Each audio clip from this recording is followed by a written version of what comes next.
Tonight, and only on 9 on your side, we're able to report for the very first time that 2 Cincinnati women were apparently the victims of the most prolific serial killer in U.S. history. We're talking about Samuel Little, who the FBI thinks killed 93 women. And we can report exclusively that local investigators have identified one of those women. And now Hamilton County Prosecutor Joe Deters reveals her identity, and he is asking for your help identifying Little's other local murder victim. He floated around and killed girls. I mean, it takes a long time to kill 93 people. I mean, this is not like a weekend trip. He's doing it all the time. This is Samuel Little, now 79 years old, living out his days in a prison north of Los Angeles. On May 23rd of this year, Hamilton County prosecutors and Cincinnati PD met with Little there.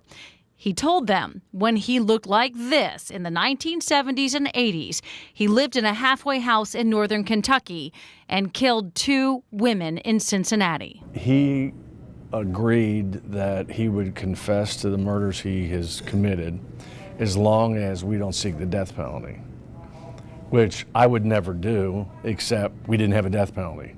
So it was a pretty easy decision to make. How would he kill them?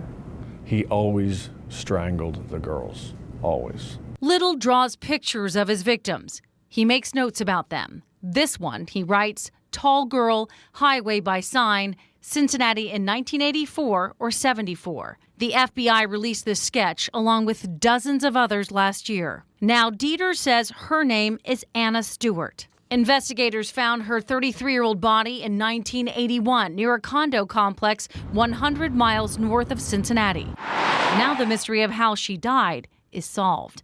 Little says he dumped Stewart in Grove City near Columbus. She died of manual strangulation.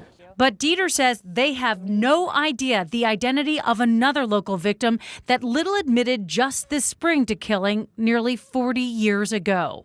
We've indicted him on both murders, and we're asking the public's help to possibly identify the Jane Doe that we can't identify right now. Little's drawing indicates she wore a wig, and he told investigators he didn't have a pencil dark enough to illustrate the color of her skin. So the prosecutor's office mocked up what she might look like without the wig and darker complected. Little told them she was black, slender, wore glasses, lived in Over the Rhine with a heavy female Hispanic. So much detail, he even says the street entrance to her apartment opened to a staircase to the 2nd floor, and that he left her body next to a cool cigarette billboard. He just would prey on prostitutes and drug addicts. And unfortunately, they weren't missed. He would dump them in remote areas. Because he didn't use a weapon, he was able to conceal the cause of death.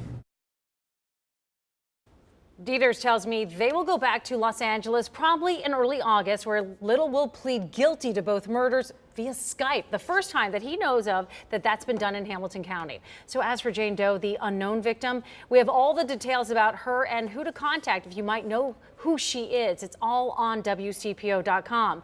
You know, the prosecutors have a team of interns looking through microfiche at the coroner's office as we speak. And then what about Anna Stewart? Well, she had 3 children.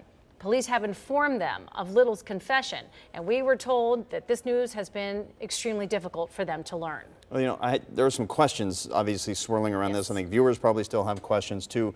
First off, and I wrote some notes here first, why do they believe him in the first place? Why admit it now when he probably could have gotten away with this for the rest of his life? Right. And then the details that he has given on all of these women is so very specific. Yep. How can he do that? Okay, so these are all extremely valid questions. And Joe Deters is going to hold a news conference tomorrow along with the Franklin County Prosecutor, that's the Grove City, who's in charge of Grove City. We are, of course, going to have that covered. And then as for your questions, we have the answers actually to that. And we talked at length with not only Joe Deters, but a criminal expert as well about the mind of a man like this. It is extraordinarily chilling, folks, and it is oddly fascinating. Look at this. So I hope that you'll join me tomorrow at 11 for that, including the possibility of a 3rd victim from this area. From this area. A third victim in this area yet to be discovered. So that's all tonight, tomorrow night at 11, and it's just an unbelievable I'll get my thing. answers tomorrow night at 11. Yes, you will. I look forward to it. All right, thanks.